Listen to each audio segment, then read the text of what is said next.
یہ جو حضور کی ہی حیات طیبہ کے دوران ایک بغاوت کی سی کیفیت عرب کے اندر پیدا ہو گئی اور بڑی زبردست خانہ جنگی ہوئی حضور کے وصال کے فوراً بعد. پھر خلفائے ثلاثہ جو ہیں وہ شہید کیے گئے. اس کا تاریخی پس منظر بھی آپ کو سمجھ میں نہیں آ سکتا یہ کیوں ہے. یہ آئسولیٹڈ واقعات نہیں ہیں، یہ در حقیقت ایک بات سمجھ لیں گے تو سمجھ میں آ جائیں گے. وہ کیا ہے؟ ہر ریولوشن کا خاصہ ہے، یہ لازمی بات ہے کہ جب وہ کامیاب ہو جاتا ہے تو اس کے کچھ عرصے کے بعد کاؤنٹر ریولوشنری موومنٹ شروع ہوتی ہے. ہوتا کیا ہے؟ ایک جماعت انقلاب لانے کے لیے کھڑی ہوئی، اس نے قربانیاں دیں، اس نے سب تقاضے پورے کیے. جو مخالفین تھے مخالفت کرتے رہے، مقابلہ کرتے رہے، ریزسٹ کرتے رہے. ایک جگہ پر آگے محسوس کیا کہ اب ہم ریزسٹ نہیں کر سکتے. It's no use continuing resistance, لہذا سر جھکا لو بھائی.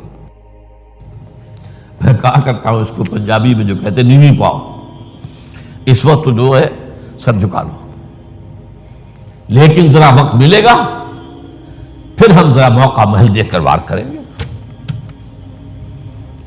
یہ ہر ریولوشن کا خاصہ ہے، ہر ریولوشن کا، کہ آخری سٹیج پر آ کر مخالفین جو انقلاب کے ہوتے ہیں وہ دب جاتے ہیں، چھپ جاتے ہیں، کور لے لیتے ہیں اور پھر موقع دیکھتے ہیں اور موقع پر پھر وہ بغاوت کرتے ہیں، اس ریولوشن کو ختم کرنے کی کوشش کرتے ہیں. یہ چیز جو ہے اگر آپ کو سمجھ میں آ جائے تو در حقیقت وہ واقعات جو ہیں جن کی طرف میں نے اشارہ کیا کہ حضور کی زندگی ہی کے اندر وہ آثار شروع ہو گئے تھے. چنانچہ مدعیان نبوت کھڑے ہو گئے.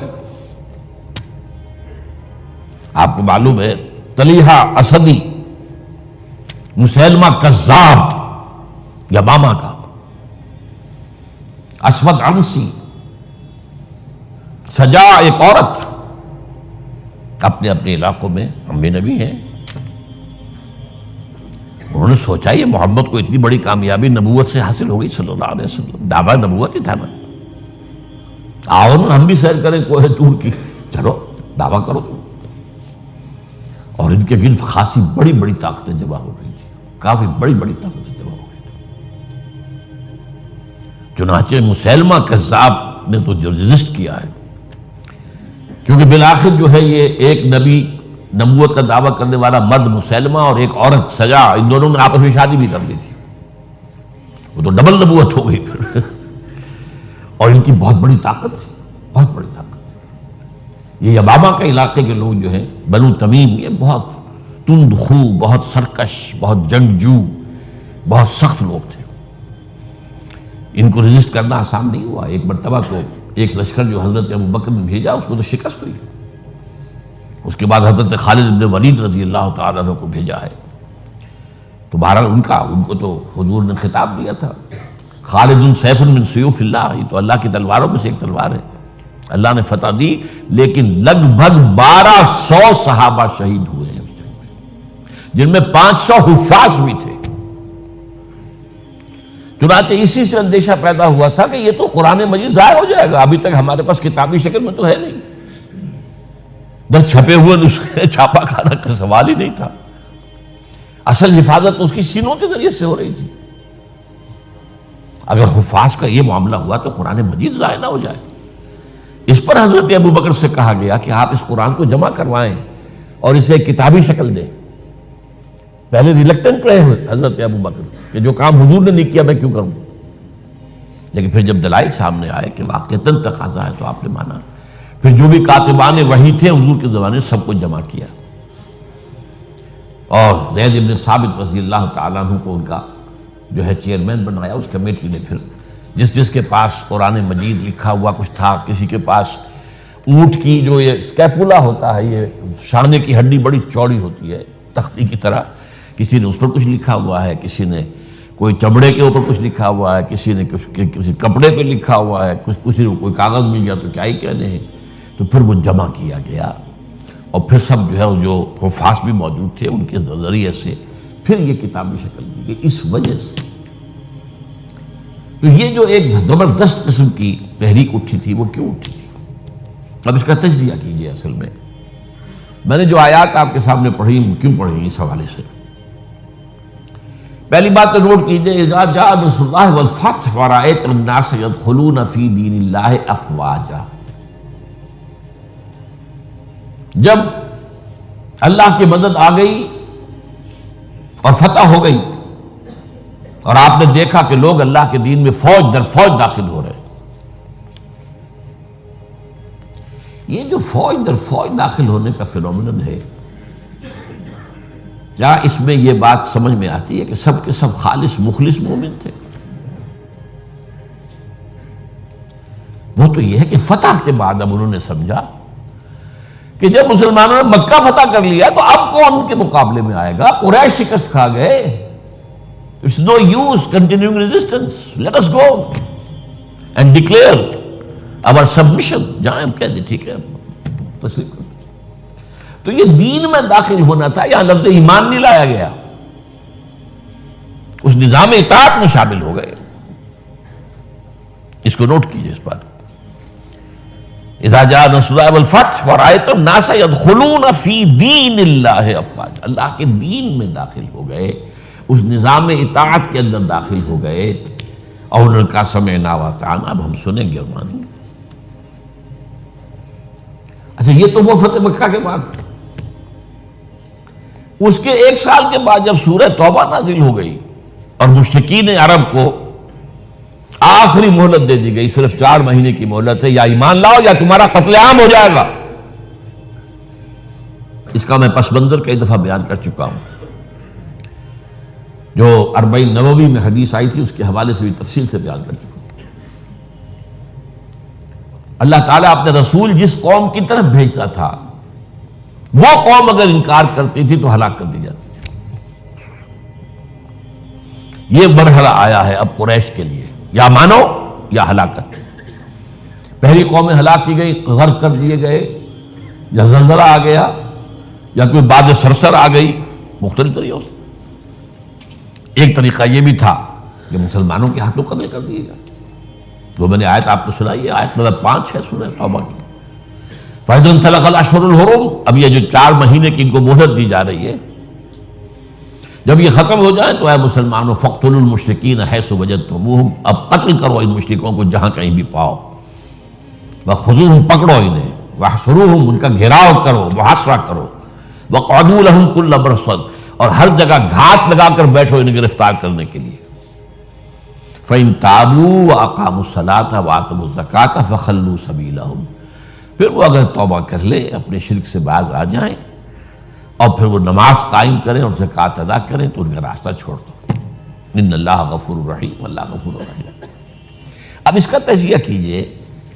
جو لوگ اس تھریٹ کے تحت ایمان لائے ہیں ان میں تو ظاہر بات ہے غالب اکثریت ان کو ہوگی کہ جو دل سے ایمان نہیں لائے، تو جان بچانے کے لیے ایمان لائے. ایسے بھی لوگ تھے، تاریخ سے معلوم ہوتا ہے کہ جنہوں نے اس پریشر کے تحت ایمان اسلام قبول کرنے سے انکار کر دیا، وہ عرب چھوڑ کر چلے گئے. کہتے ہیں کہ یہ جو ہمارا ایک کافرستان ایک علاقہ ہے، یہ جو واق خان کی پٹی کے ساتھ ہی ہے اور اس کے ساتھ ملتا ہوا ایک صوبہ ہے نورستان افغانستان میں. یہ ایک قوم ہے، ان کا کہنا یہ ہے کہ ہم ان لوگوں میں سے ہیں کہ جو ان آیات کے نزول کے بعد جو عرب چھوڑ کر باہر گئے کہ ہم نہیں مانیں گے اسلام. پھر جیسے جیسے ہم پڑھتے گئے پیچھے پیچھے اسلام بھی آ رہا تھا، فتوحات ہو رہی تھی، تو آگے آگے ہم پیچھے پیچھے اسلام، یہاں تک کہ ہم آ کر ہمارے آباء اجداد ان پہاڑوں میں آ کر انہیں پناہ لے لی. یہ چترال کا علاقہ، یہ سارا جو ہے یہاں پر. تو یہ کہتے تھے ہم ان قرشیوں میں سے ہیں. ان کا ایک سردار اور ایک عالم مجھ سے ملا بھی تھا. اس کے بعد یہ ہوا کہ وہ علاقہ تقسیم ہو گیا. احمد شاہ ابداری نے جب بنایا ہے نیا نقشہ افغانستان کا تو اس میں سے ایک حصہ اس علاقے کا افغانستان میں چلا گیا. وہاں امیر دوست محمد والی کابل نے انہیں کر دیا، ایک وارن کر دیا کہ اب اتنی مہلت کے اندر ایمان لاؤ یا قتل کر دیے جاؤ گے. یعنی وہ سزا جس سے بھاگے تھے تمہارے آباء و اجداد وہ یہاں آ جائے گی. وہ ایمان لے آئے. وہ علاقہ نورستان کہلاتا ہے، اسلام کے نور سے منور ہو گیا ہوا ہے.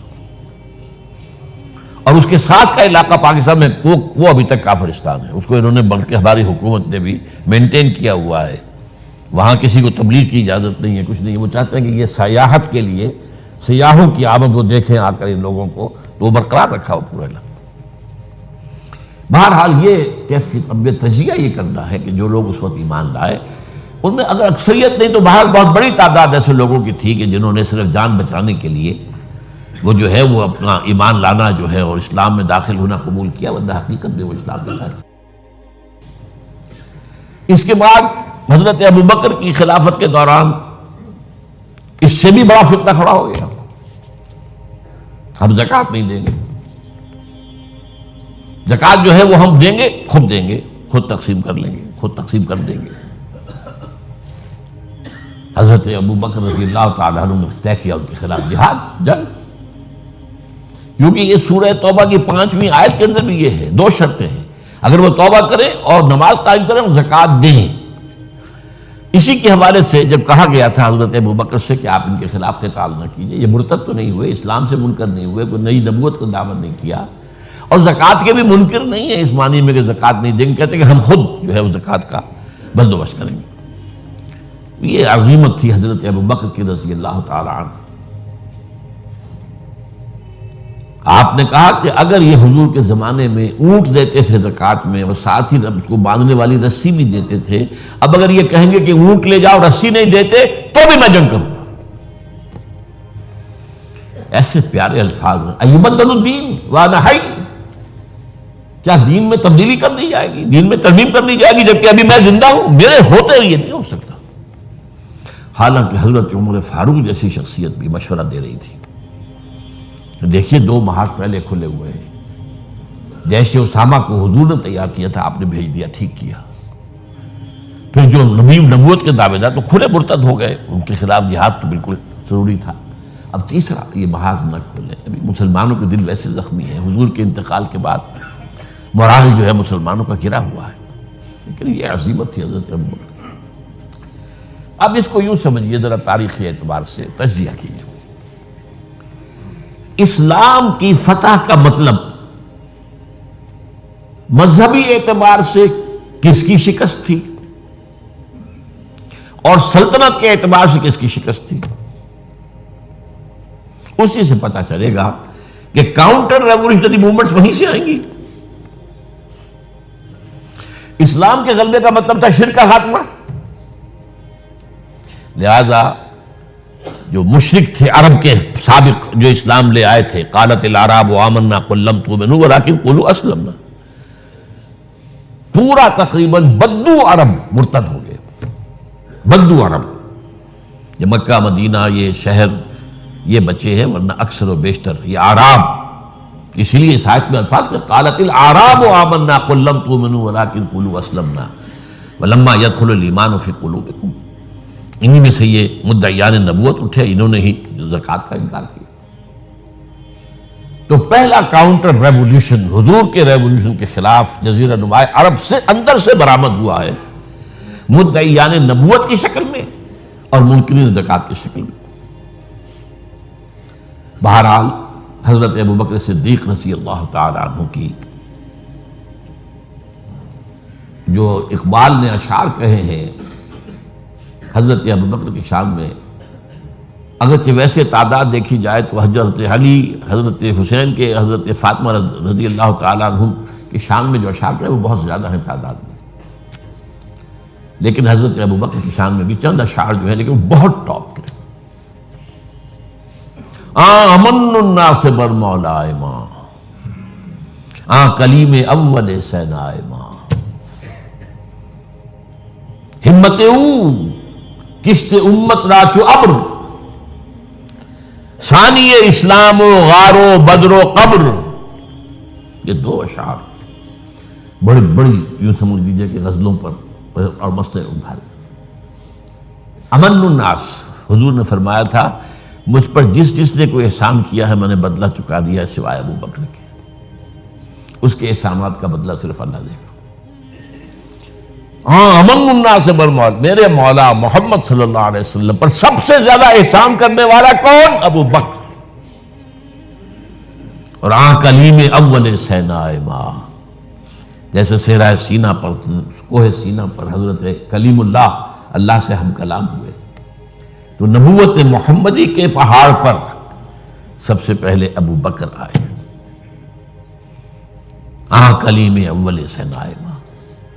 ہمت، یہ لفظ تھا جو میں چاہتا تھا لانا. ہمت، ان کے اندر جو ہمت تھی، جو ول پاور تھی، ہمت کشت ملت راجو ابر.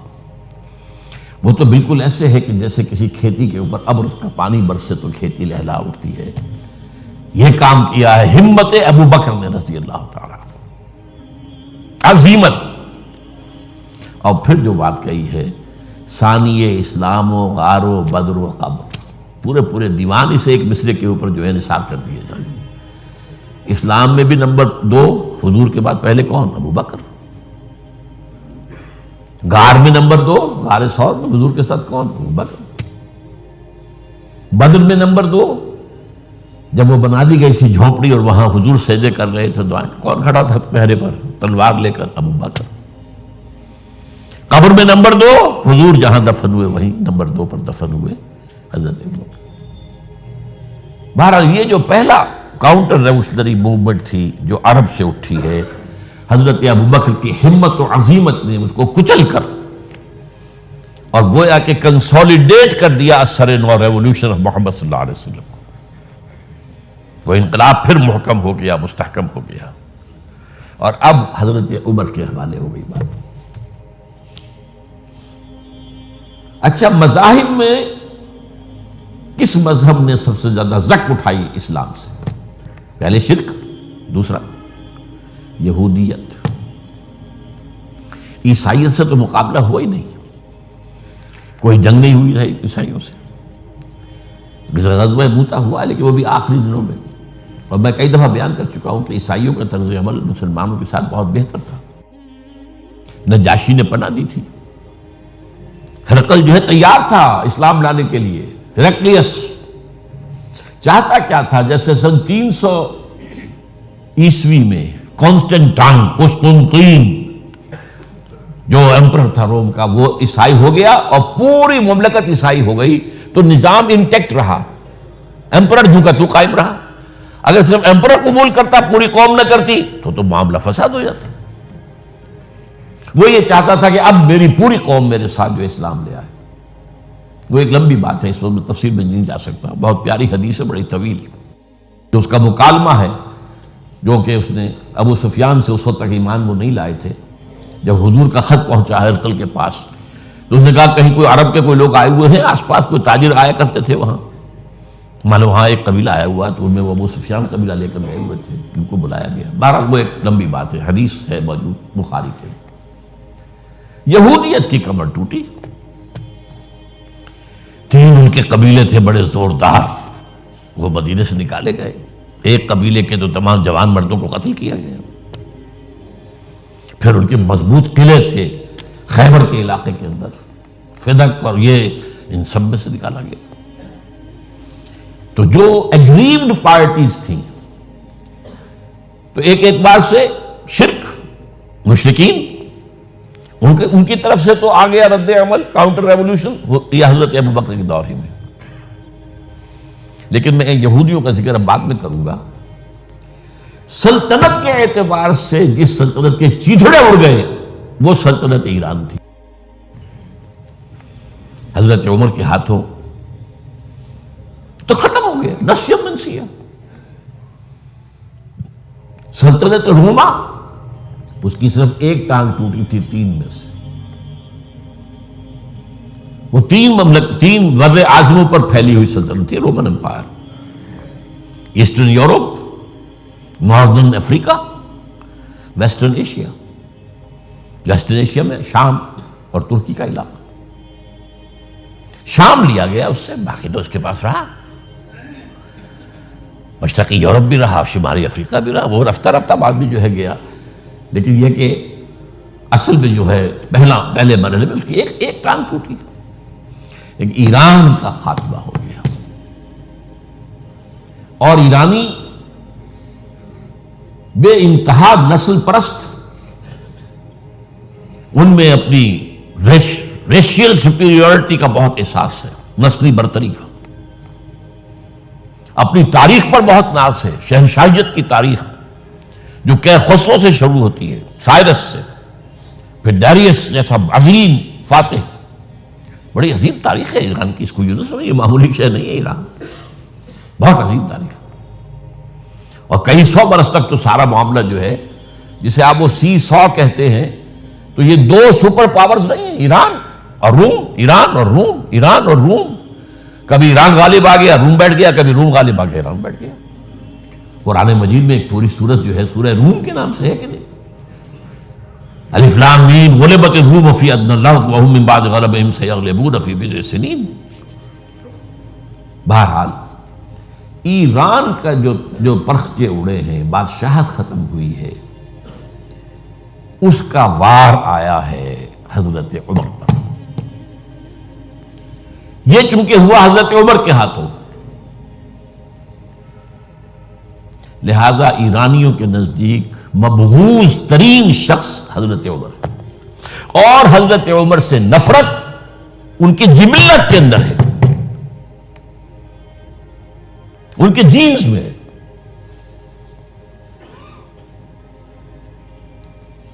چنانچہ کس نے شہید کیا حضرت عمر کو؟ ابو لولو فیروز، ایک ایرانی غلام تھا حضرت مغیرہ کا رضی اللہ تعالی عنہ، اس نے آ کر حضرت عمر سے شکایت کی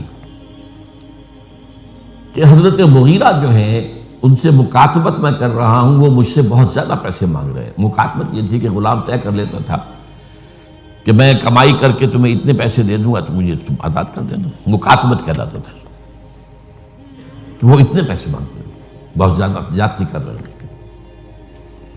حضرت عمر نے پوچھا کہ تم کیا کیا کام جانتے ہو؟ اس نے گنوایا، میں یہ بھی جانتا ہوں، یہ بھی جانتا ہوں، یہ بھی جانتا ہوں، میں ترخان بھی ہوں، میں فلاں بھی ہوں، میں چکیے بھی بناتا ہوں، میں یہ بھی کرتا ہوں۔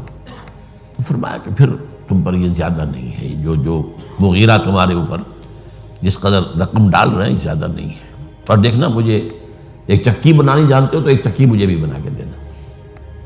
کہا آپ کو تو میں وہ چکی بنا کے دوں گا جو ساری دنیا یاد کرے گی، دھمکی دے گئے، اور حضرت عمر نے پہچان لیا تھا کہ دھمکی دی اس نے۔ دوسری طرف اس کی پشت پر کون تھا؟ ہرمزان، یہ ایک بڑا جرنیل تھا ایرانی، شکست ہوئی، گرفتار ہو کر آیا، کیونکہ بہت بڑا وار کرمنل تھا، اس کو فیصلہ کیا گیا اس کی گردن اڑا دی جائے۔ اب اس کی چال دیکھیے، ایرانی ذہن کہ مجھے ذرا پانی پینے کے لیے دے دیں اس سے پہلے کہ میری گردن اڑائی جائے۔ حضرت عمر نے فرمایا ہاں پانی دے دو۔ اب پانی کا کٹورا ہاتھ میں کہتا ہے دیکھیں مجھے ضمانت دیجیے جب تک میں یہ پانی نہ پی لوں مجھے قتل نہیں کریں گے۔ کہ ہاں ٹھیک ہے، جب تک تم یہ پانی نہیں پی لو گے تو میں قتل نہیں کیا۔ وہ کٹورا پھینک دیا پانی کا، کرو کا قتل مجھے کیسے کرتے ہو؟ تو یہ پانی تو میں نے نہیں پیا، چھوڑنا پڑ گیا اس کو، زبان کی بات تھی۔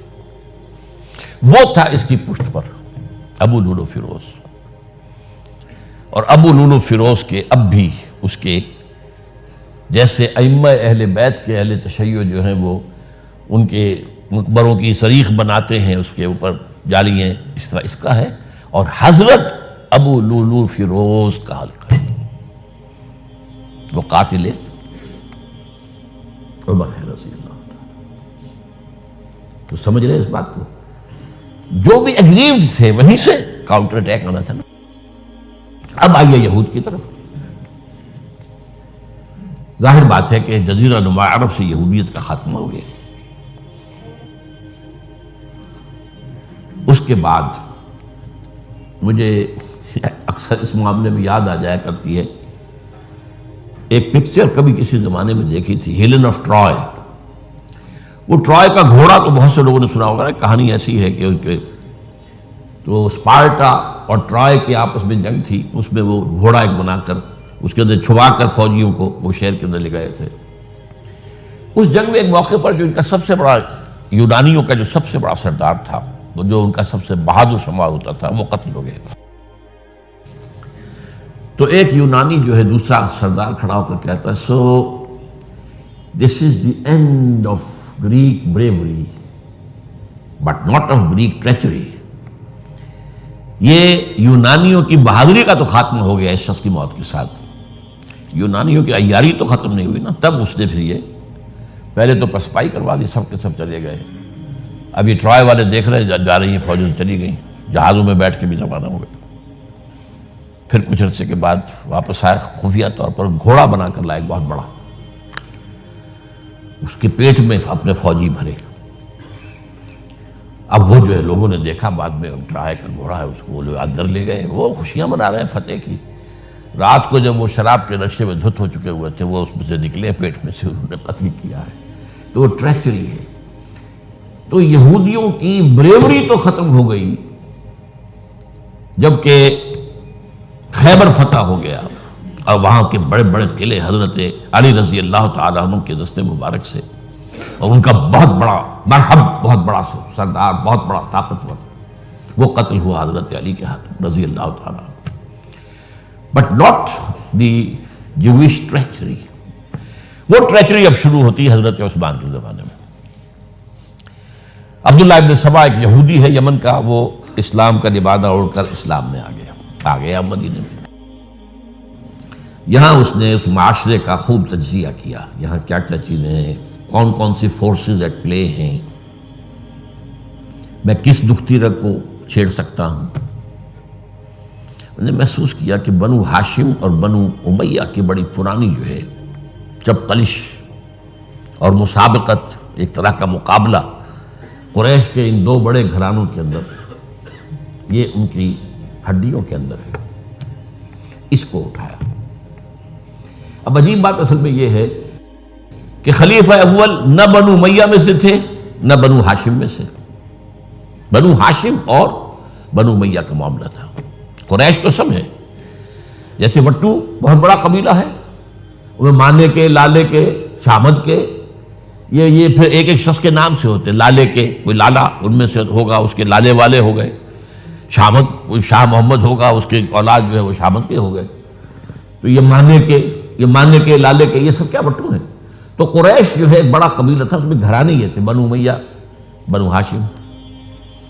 حضرت ابو بکر نہ بنو ہاشم میں سے تھے نہ بنو امیہ میں سے تھے، بنو تیم میں سے تھے، چھوٹا سا قبیلہ تھا۔ حضرت عمر بھی نہ بنو ہاشم میں سے تھے نہ بنو امیہ میں سے تھے، بنو عدی میں سے تھے۔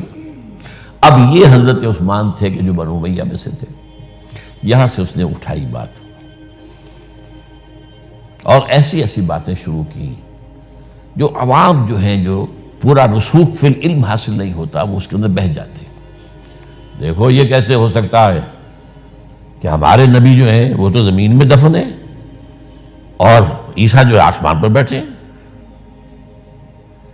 اور عیسیٰ تو دوبارہ آئیں گے اور ہمارے نبی نہیں آئیں گے وہ بھی آئیں گے، اور ہر نبی کا ایک وصی ہوتا ہے، محمد کا وصی علی ہے، اسے ہونا چاہیے خلیفہ، وہ بنو ہاشم میں سے ہے۔ باقی جو بھی خلیفہ بنا ہے غاصب ہے، ابو بکر غاصب، عمر غاصب، اور اب جو ہے سب سے بڑا غاصب نہیں غصاب کہہ لیں اس کو، وہ تو بنو امیہ میں سے عثمان۔ ہاؤ کم، کیسے خلافت اس کی؟ اور اس نے اس تک بات بڑھائی ہے کہ حضرت علی تو خدا ہیں، اوتار ہیں خدا کا۔ یہ ساری چیز آج بھی یا علی مدد کا نعرہ جو لگ رہا ہے، یہ وہی سبائیت کے اثرات ہیں۔ یا اللہ مدد کا نعرہ نہیں لگاتے، یا محمد مدد کا نعرہ کوئی نہیں لگاتا، یا علی مدد۔ یہ ساری چیزیں جو ہے سمجھنے کی۔ حضرت علی رضی اللہ تعالیٰ عنہ کے بارے میں غالب بھی کہتا ہے، مشغول حق ہوں بندگی بوتراب میں، بوتراب حضرت علی ان کی بندگی کرتے ہوئے میں اصل میں اللہ کی بندگی، میں ان کی بندگی کرتا ہوں گویا کہ اللہ کی کرتا ہوں۔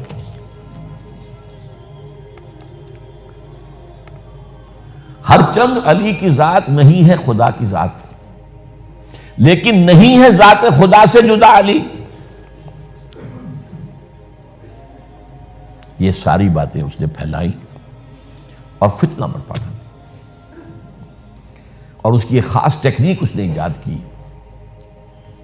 سب سے پہلے اس نے جا کر کوفے میں اپنا میدان جمایا۔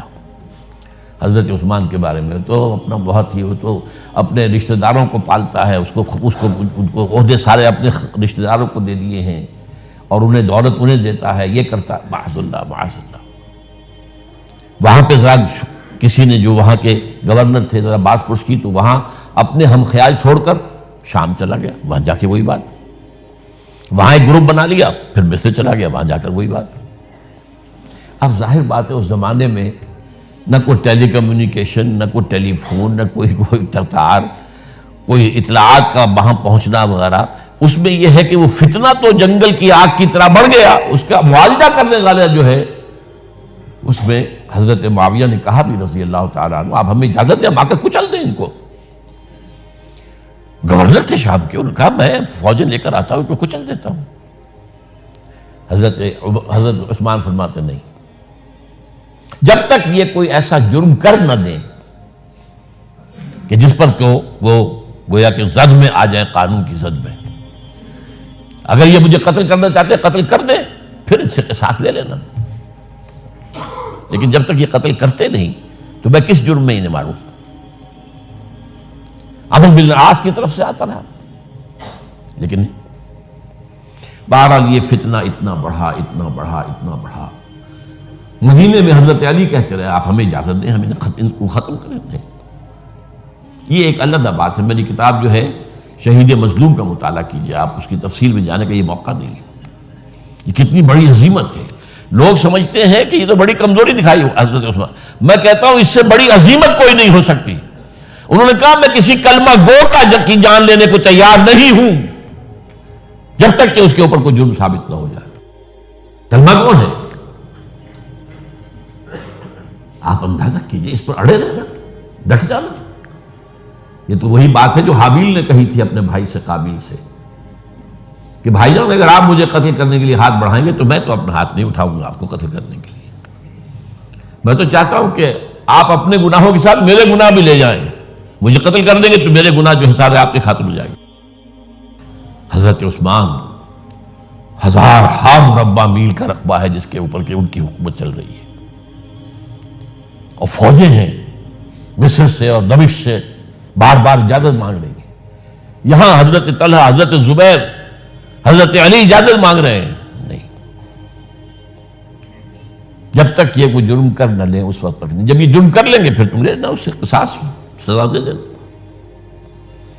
چنانچہ آخری وقت تک بھی یہ ہوا ہے کہ حضرت علی کے دونوں صاحبزادے حضرت حسن، حضرت حسین، حضرت عثمان کے دروازے پر کھڑے پہرا دے رہے تھے، عبداللہ ابن زبیر پہرا دے رہے تھے، لیکن وہ جو بلوائی تھے وہ پچھواڑے سے کہیں دیوار پھلانگ کے گئے، انہوں نے حضرت عثمان کو شہید کیا رضی اللہ تعالیٰ۔ یہ ہے اصل میں یہودیت کا بیک لیش، یہودیت کا انتقام، اور جو سازشی ذہن اللہ نے ان کو دے رکھا ہے اس میں کوئی شک نہیں۔ ذہین انتہائی تباہ قوم ہے، لیکن ان کا جسے ہم کہتے ہیں ایول جینیس،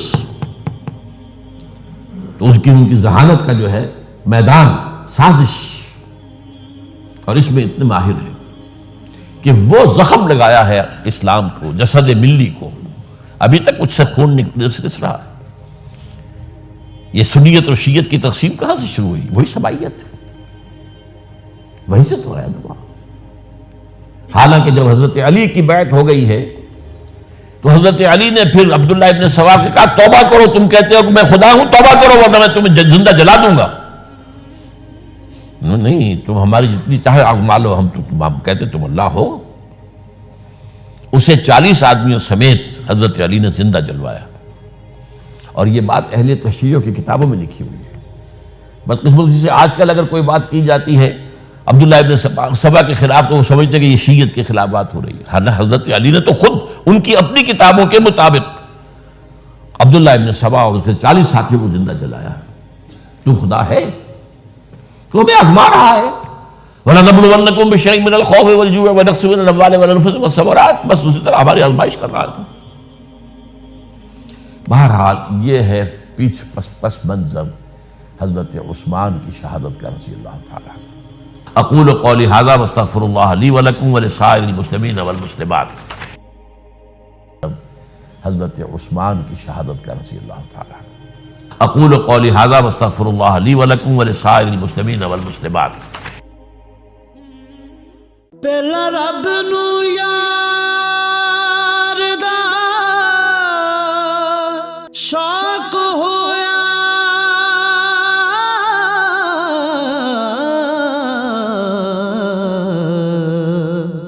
نبی پاک دا کرن جمال مائیں آیا وحی لے کے ہویا ترت حاضر، تے لیا یار نے یار نو پا